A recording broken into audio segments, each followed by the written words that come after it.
Welcome back to another episode of Drink Tales, and today we're a little bit late on our week. Had to get some stuff prepared for this special two-part Drink Tales. 4th of July is coming up, and you know, this I don't know if some of you all know this, but people like to drink on the 4th of July. Oh, they do. I didn't know that. Yeah. I was not aware of that. Shocked the hell out of me too. Thank you for informing me. So, we're going to be making a special 4th of July drink. I say special as in, you know, usually we do like a cocktail or whatever, but we're making a full-on batch drink. We are doing what is called the Chatham Artillery Punch. Now, a little history behind why we're doing this. A few years ago, we went to Savannah. We went into a restaurant, and they had a drink called the Artillery Punch.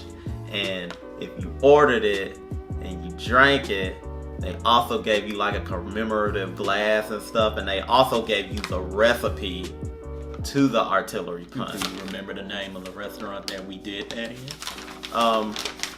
I do, but for the sake of the audience, why don't you tell them? It's the River House. Yes. But, so here's the thing though. For those visiting out of town and would like to go to Savannah for vacation, which you should because it is a very nice place to visit. Yes. Especially for vacation. There are actually 2 restaurants that sell this particular artillery punch. The River House and I believe the Shrimp Factory. They're connected. These restaurants are connected. We knew of the Artillery Punch through the River House. So, you know, when you guys are walking that strip by the river, because that's where the River House is located, by the river. Can't miss it. You can go into either one of those places. But me personally, I feel like you'll get the experience will hit you if you go to the River House. Right. And that's just based on ambiance for me, from my perspective. We also did this at night too, so that could make a difference.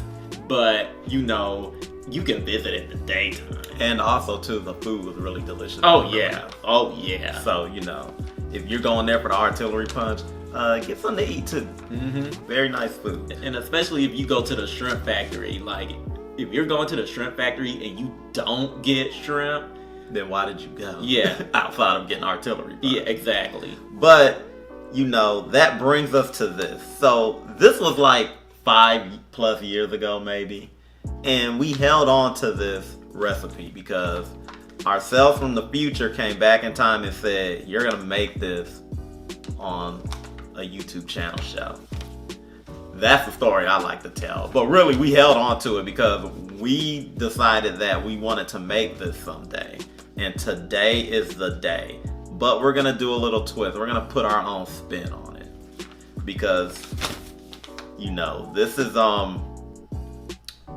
this punch, let's get the elephant out of the room. They're a little vague on their instructions, and their instructions will require that we make more than we're ever going to drink within a year. Right. So, and yeah.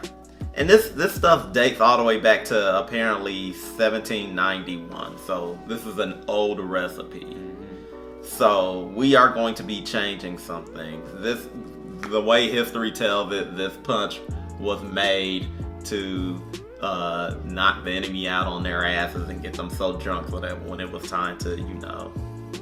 I mean, I don't know how you're doing that aside from filling it up with super soldiers and squirting it at them in the battlefield, but whatever. But no, like during reverie time when they're like on break or whatever. So what? They like going to restaurants, like going like I guess the Shrimp House from 1792. I don't know. I mean, I'm just going off of what the paper says that I'm not going to read because this is long. But George Washington's involved. Learn your history. All right. Let's do it. Considering the way things are these days, that history is false. So, yeah. I mean, whatever. So this is a fairy tale as far as I'm concerned. So let's just keep it real. The Confederacy wanted to get drunk. Whatever. So Okay. we're gonna unionize the fuck out of this recipe. Sure. So here's the thing: if you're gonna do this, my suggestion is like you do. So the first thing you're gonna want to walk in when you do this, if you want to make this by spec, feel free to do so. But I did the math. Yeah, you better do it if you do this by spec, you better be having a party. And I mean a big party. So here's the thing: this totals out to almost 700 ounces, or roughly to 6 gallons. Oh wow! So that's like 6 jugs of milk for you people out there that don't know your measurements. Mm-hmm. We're not doing 6 ounces of this stuff. Mm-hmm. So what you're gonna have to do is you're gonna have to go in and do calculations too. Yeah, because we're only gonna make 1 gallon of this. So that means taking all of the ingredients, their full measurements, and then cutting them by a 6. And the way I did that is I converted everything into ounces and then divided the total amount of ounces by 6. And then I divided it like oh my god. Okay, let me start over. I converted everything to ounces. Then I divided each of those total ounces by 6 on each ingredient. Now, some of those things you're gonna have to round up or down or whatever. That's up to you. For example, the Benedictine, you're only gonna use like 1 ounce, but like if you want to do 1.5 ounces, we're not looking. Go for it, man. Use the internet. Yeah. It is your friend because you can convert all of these other measurements into ounces and whatnot. That's what I did, and that's how we got here. So, I did a write-up of everything, and we'll go over everything. But first, why don't you read the ingredients and how much they want you to use? Okay. So, according to this official paper that we got from the shrimp factory,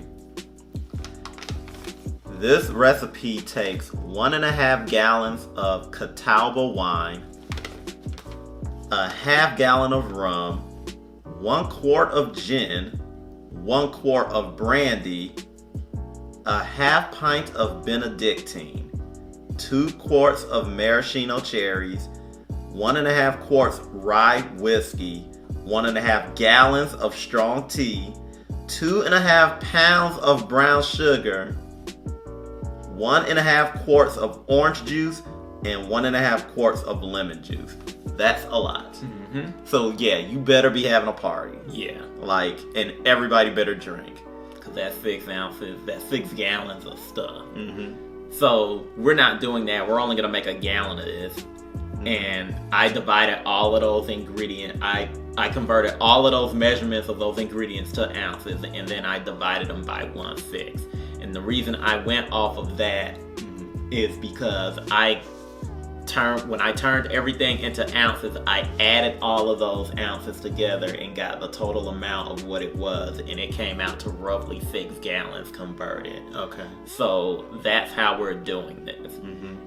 And my thought process is the reason it's 6 gallons is because the restaurant makes this stuff in bulk so that it can be served throughout the day. So that's probably why the recipe is so big. And you forgot a ingredient because you also gotta add. Oh yes, I forgot. Mix from 36 to 48 hours before serving. That's another part of this too. This takes a few days. That's why this is a 2-part episode.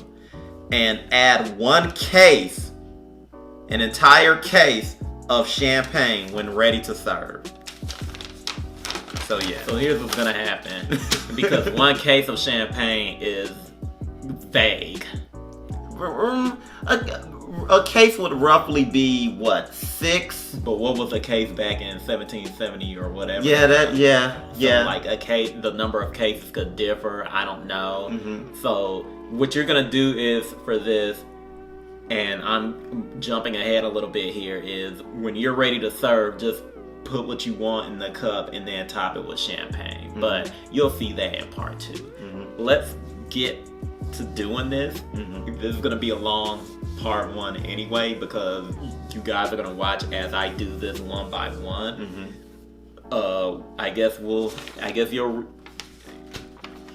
you'll direct me or whatever, because that's where we're going here. I got my trusty cup and I got other measuring tools that we're gonna use, like a jigger for the smaller stuff. I guess we can go in order. Okay, so if you're going to do this, the first ingredient, the 32 ounces of Catawba wine. The Catawba wine for us was the hardest ingredient to find. Yeah. We went to several liquor stores. We ended up finding it at Total Wine and More, and even then, you know, that was a bit of a challenge. But we did find it, and turns out what we found, you could have just got it from Walmart. Yeah, that was very upsetting. But for me. before you pour that in, I just want to show them what it is. We got a Duplin. This is Duplin Wine, Black River Red, and it's this is savor each sip of this sweet, mellow red wine with a silky start and a smooth, soft finish. Best served chilled. And it's a sweet muscadine wine, but it has Catawba grapes in it. That's what the Catawba wine refers to, right? The grapes. And you know, like for a lot of, I'm gonna say this too. For a lot of these ingredients, do not like break the bank. Yeah, it's not that deep. Especially since it's a batch drink that a bunch of people are going to be drinking off of. Exactly. Rather it's 1 gallon like we're doing, or 6 gallons like the official directions tell you to do. Now I will say this, like in many cases, some of these ingredients is going to be somewhat unavoidable, because I mean, when we get down to the ingredients, you'll see. When we get to the other ingredients, we'll see. So we have 32 ounces of Catawba wine. Ooh, okay. So you're gonna help me keep count here. Now, as a matter of fact, you're gonna be doing some math with me. I need to divide, because I'm doing this by increments of 8. So I need to know.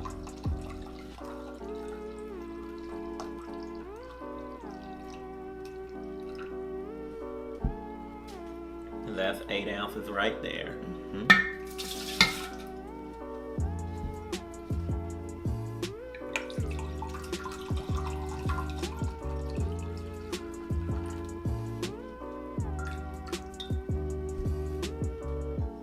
And that's 8 ounces right there.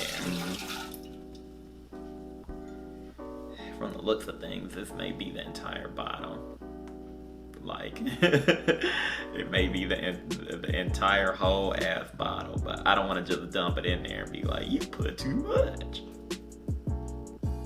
But you know, if you also just decide to put too much, like we said at the top of this, we're not looking. Yeah, exactly. Like, it's not even that deep. Wish I could find my calculator. Okay, 8 plus 8, 16. 32. Yeah, thought so. So I need 2 more cups of this.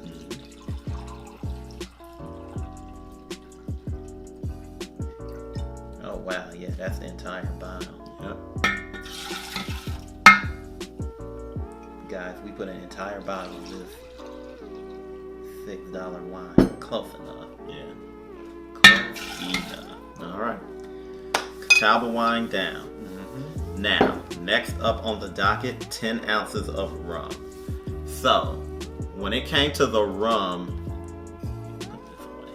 when it came to the rum, we decided what better than cracking rum. Yeah, and mainly that boils down to, I'm trying to be somewhat accurate, historically accurate to this, as historic as it's gonna get, you know, with a history that may or may not have been true. So I'm thinking they would have used dark rum with this. So I mean, might as well go dark rum and use cracking rum. Yeah. Like, maybe it was some type of Jamaican rum from the islands or whatever. Where the slaves were. Yeah.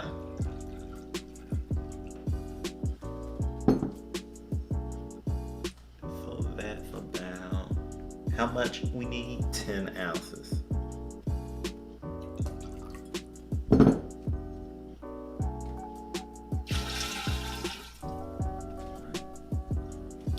All right. I'm not done yet. I need 2 more ounces. Oh, wow. This is gonna be okay. Next up on the docket, Put that over there to you. 5 ounces of gin. So this is where we deviate a little bit because we're using, we're not going to use just your basic gin. We are actually going to spice things up a little bit by using the Gullah Geechee Simple Man. We thought let's throw a little flavor into this, you know, just to differentiate it from the usual. And like I said, 5 ounces. I'm thinking that the hibiscus notes in here will go very well. Okay, yeah, we're at 5.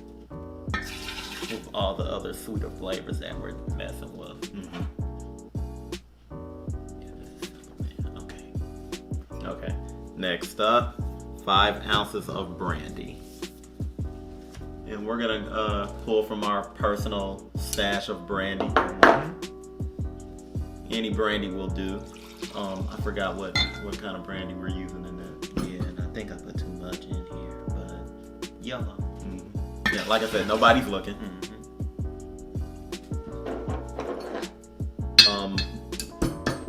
Next up, 1 ounce of Benedictine. Okay. So this is where your stuff gets expensive because Yeah, Benedictine is pricey. So shout out to Elemental Spirits in Atlanta. They had their small bottle for cheap. Yeah. Cheaper than anywhere else we've seen their regular bottles. Yeah, like we went into like I'm being nice when I say this, but not really. Like around the corner, liquor store, and they had their regular bottle for like $47, and I'm like, your place looks like shit. And you dare try to charge me $47 fucking for Benedictine? Gotta make the money. Like, who in your neighborhood is using Benedictine? Like, let's just be honest with each other. Who in your neighborhood is using Benedictine? Yeah. That said, it's an interesting smell. Yeah. Kind of subtle, you know. How much is that, an ounce? 1 ounce. Okay.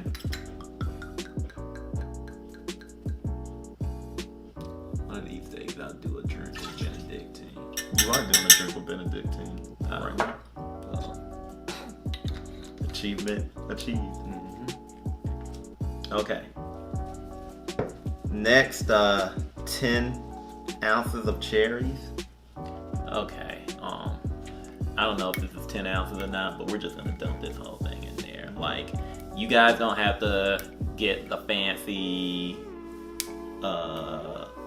Luxardo cherries. Like, just get your bright red ones, because that's what they use in this drink. And I think they do that specifically for the garnish, because they're just gonna throw some cherries in there anyway after you serve it up. Mm-hmm. But also, the cherry flavoring or whatever will seep in there. I wish I could get this off. Yeah, that cherry flavor will just seep. Let me see this. This is 10 ounces. Oh, well. So, yeah, the entire bottle. I lucked down. Come get in there.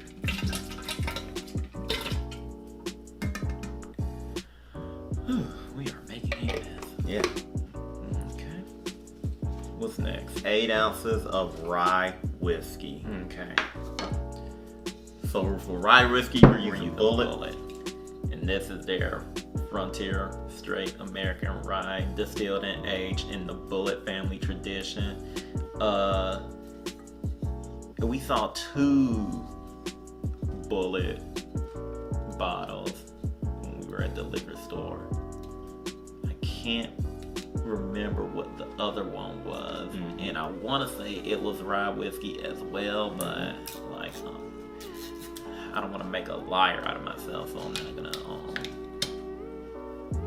Oh wow! So when I took that off, The smell hit you. no, like there was smoke. So I'm wondering, like, is Bullet rye whiskey mystical and dangerous? I mean, it smelled like whiskey. I don't. Yeah. Okay, how much? 8 ounces. Okay.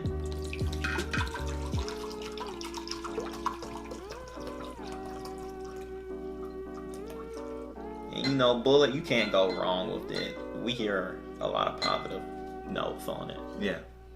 Yeah, we've been told that Bullet is a very capable whiskey. Okay. Okay, next up, 32 ounces of what they say on here, strong tea. So we this was another one we kind of ran into a bit of an issue with, because we couldn't really understand what defined as strong tea. Yeah. So we're going with vague. yeah, we're going with black tea.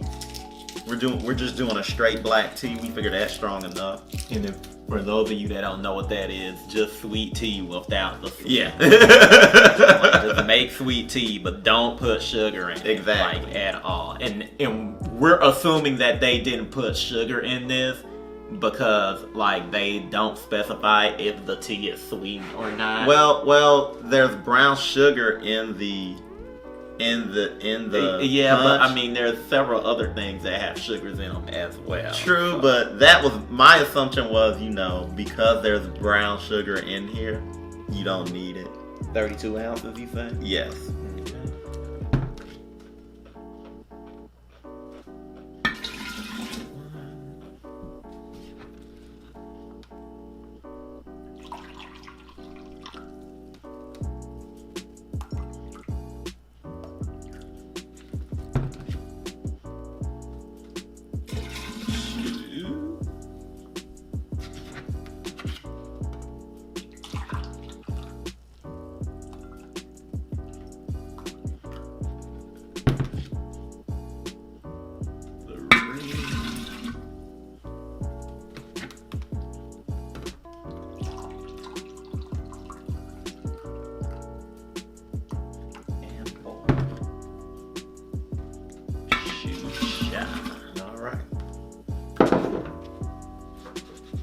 Okay.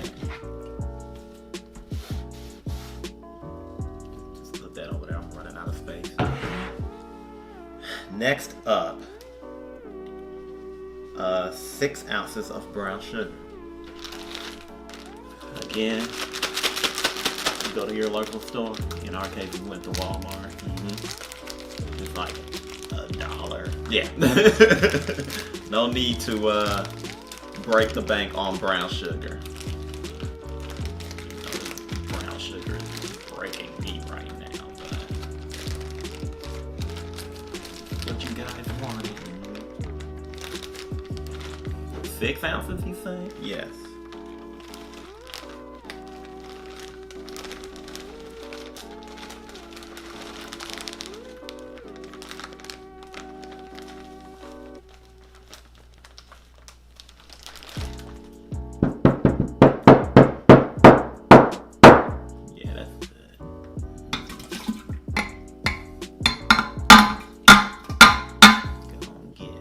Okay.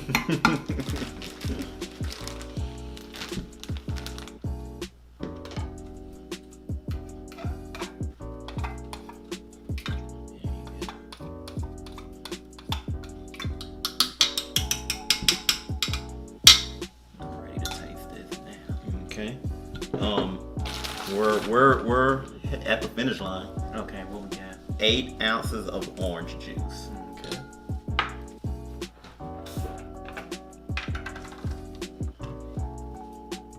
If you want to squeeze the oranges for your orange juice, that's fine. I mean, we're at the end. Yeah. Or you can just, Buy some orange juice and go all in. Okay, and we got the last thing on the list, we got 8 ounces of lemon juice. Okay, I'm gonna tell you right now, I'm fresh squeezing my lemon juice. This is gonna take a minute because I'm gonna cut up like 8 lemons and juice them. So I guess we can just have a conversation while I do that. So and most likely I'll skip through the video and editing. So yeah. This could be a good time for me to read the history of this punch. Yeah, go ahead and do it. Woo. Okay. So according to this information, the Chatham Artillery is the oldest military organization of record in Georgia. Organized May 1st, 1786. Their first official duty was to pay tribute at the funeral of General Nathaniel Greene. When George Washington visited Savannah, May 12, 1791, the Chatham Artillery saluted him with 26 discharges from their field pieces. The company found such favor in the president's eyes that shortly the company received the gift of the Washington guns, captured at Yorktown, October 19, 1781. The Washington guns was fired to salute President James Monroe when he visited Savannah in May 1819 for the launching of the SS Savannah, the first steamship to cross the Atlantic. You don't say. These occasions were undoubtedly celebrated with Chatham Artillery Punch. No one is sure how the heady concoction originated, but Chatham Artillery members believe that gentle ladies made up the first beverage. If that's what they mean by gentle ladies, and I think that's what they're referring to, they're trying to clean it up. Look. I'm just saying, they're trying to clean it up. Well, here's silly me chiming in. Like, you obviously want families to come into your restaurant. Yeah, so you're not gonna say eat your shrimp and. So you're not gonna say the real. Probably also not gonna mention the slaves that were involved in this too, because that's where that transatlantic. I was gonna say flight, but there were no planes. That's where that transatlantic sail or boat or whatever the deuce it was. That's where that came in. So. And you say it says gentlewomen. You said prostitutes. It's probably more slave women made this concoction. So this might have also been a stolen recipe. So yeah, I'm gonna go anything past anything. I mean, like, we don't know. We weren't there. Exactly. Like, some guy is gonna come up to me and be a historian and be like, well, actually, blah, blah, blah. I'm like, but you weren't there. Exactly. Like, did you reincarnate it? Is that real? Exactly. Are you Spider-Man? I don't know what that has to do with anything, but I mean, we're just asking questions. We're gonna. Well, the last sentence says, one by one, officers of the artillery sneaked in and added this and that, thus creating Savannah's most noted drink in 2 centuries. Good for them. So in other words, I'm sure if we dug a little deeper and unearthed some documents or whatever, we're going to find that a slave or two was involved or out and out created it with the threat of punishment. So how we looking on that 8 ounces? the first couple of, I wanted to say oranges. Mm-hmm. The first couple of lemons I did put us halfway there. Mm-hmm. So maybe we didn't need 8 after all. 8 lemons? Uh-huh. Yeah, we probably didn't. But, I mean, I'm gonna squeeze this last bit and see where we get to. And if we need some more, we can do that. Okay. Yeah, guys, I'm looking at this now. This, like, we're not even gonna drink this in a day. This is like we're gonna have to, that put us almost at 8 ounces. I'm gonna do one more lemon. So how many lemons did you end up using? 4. Okay. This will be 5.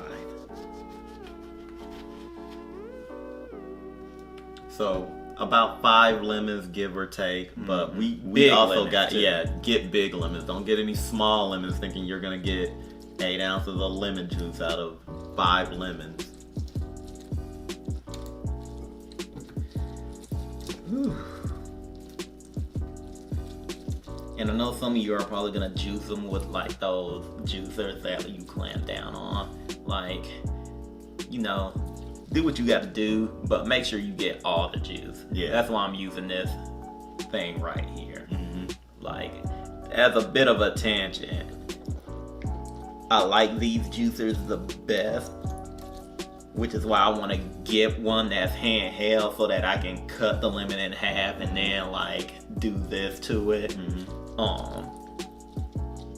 I feel like that's a more effective method of getting all the juice when you're making drinks and stuff like that. Mm-hmm.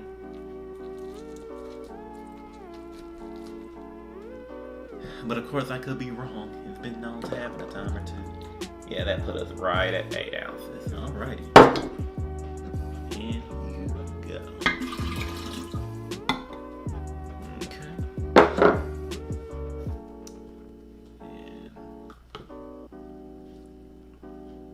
And that was the last thing, right?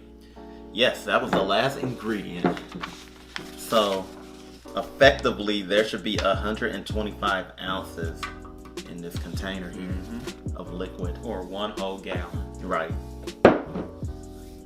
Well, not quite a gallon, but a little. You're off by like 3 ounces. Mm-hmm. And with that said, and we probably actually do have a gallon because we did go a little over on a couple of things. Mm-hmm. And with that said, it says mix from 36 to 48 hours before serving.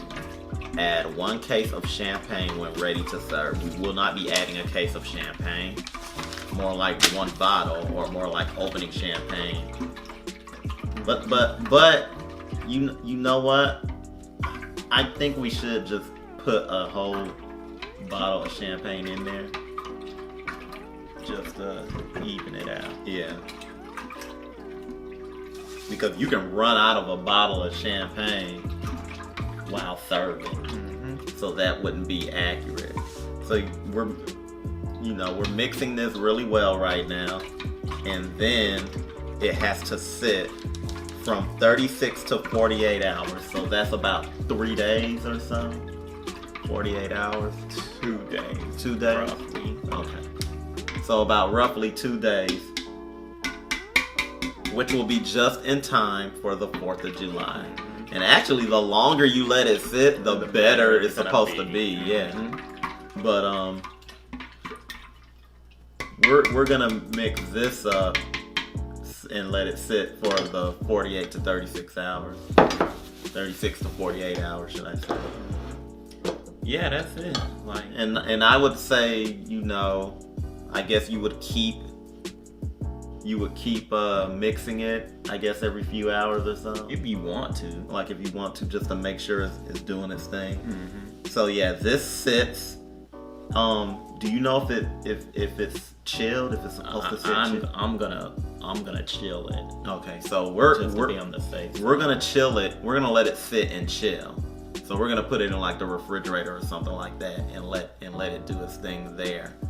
But in the meantime, the part 2 of our episode is the tasting. Mm-hmm. And with that said, that'll do it for this episode of Drink Tales. Be sure to like and subscribe. Hit that bell so that you're notified of all content that's coming to the channel. Also, check us out on Instagram. Check us out on Facebook. Check us out on Twitter. And if there is a liquor, spirit, wine, beer, some type of snack, you know, we got desserts, you know, we also like brunch meals and stuff like that. Maybe there's a cocktail recipe or a drink recipe you want us to try out that you made up or whatever. Or maybe there's a drink that hasn't been that's not widely distributed or whatever that you think we would like and you have the recipe for it. Maybe it's something like this Chatham Artillery Punch here that like we can only get in your hometown or whatever. Let us know about it. Hit us up in our DMs. Maybe we can talk about it. Maybe you can send that stuff to us, you know, or point us in the direction of where we need to go to find it. Which would lead to locations, you know, distilleries, breweries, wineries, restaurants, bars, speakeasies, anything of that nature. If it's got a delicious drink and delicious food that you think is the best and that you think we should try out, let us know so that we can plan a trip there. Exactly. We want to taste it. We want to see what all the fuss is about. But that'll do it for this episode of Drink Tales, and until next time, everyone.